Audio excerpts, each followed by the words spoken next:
નમસ્કાર ગુજરાતી મિત્રો, મારી ચેનલ ગુજરાતી જ્ઞાનમાં ફરી એક વખત તમારું સ્વાગત છે। મિત્રો, હું તમને આજે એ જણાવીશ કે યમરાજ સૌ કોઈને 4 સંકેત આપે છે। તો વિડીયો આગળ વધારો તે પહેલાં જલ્દીથી વિડીયો લાઇક કરી સાથે સાથે ચેનલ સબસ્ક્રાઇબ કરી બેલ આઇકનને દબાવો, જેથી કરીને મારો નવો વિડીયો નોટિફિકેશન તમને મળે સૌથી પહેલાં। મિત્રો, સંસારના કેટલાક નિયમ હોય છે જેને હર કોઈને માનવા પડે છે। મૃત્યુ પણ તેમાંનો એક છે। જેનો જન્મ થાય છે તેની મૃત્યુ પણ નક્કી જ છે। આ હકીકતને કોઈ બદલી શકતું નથી, પરંતુ ક્યારે આપણી મૃત્યુ થઈ શકે તેની ખબર આપણે પહેલાથી જ લગાડી શકીએ છીએ।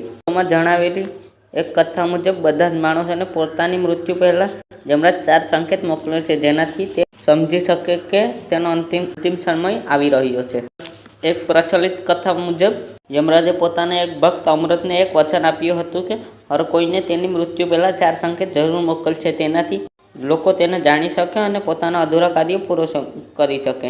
સફેદ થવા, દાંત કમજોર થવા, આંખોની રોશની જવી અને શરીર નબળું પડવું। હા મિત્રો, એના ઘણા બધી સંકેત છે। બાળપણમાં અને યુવાનમાં મૃત્યુ થયું હોય તો આપે છે યમરાજ। તો મિત્રો, કેવો લાગ્યો વિડીયો? જો તમને પસંદ આવ્યો હોય તો તમારા મિત્રો સાથે જરૂર શેર કરો, અને હા, સાથે સાથે ચેનલ સબસ્ક્રાઈબ કરી લો, કારણ કે હું આવા રહસ્યમય વિડીયો આપણી સરળ ભાષામાં બનાવતો જ રહું છું। તમારો બહુમૂલ્ય સમય આપવા બદલ ખૂબ ખૂબ આભાર।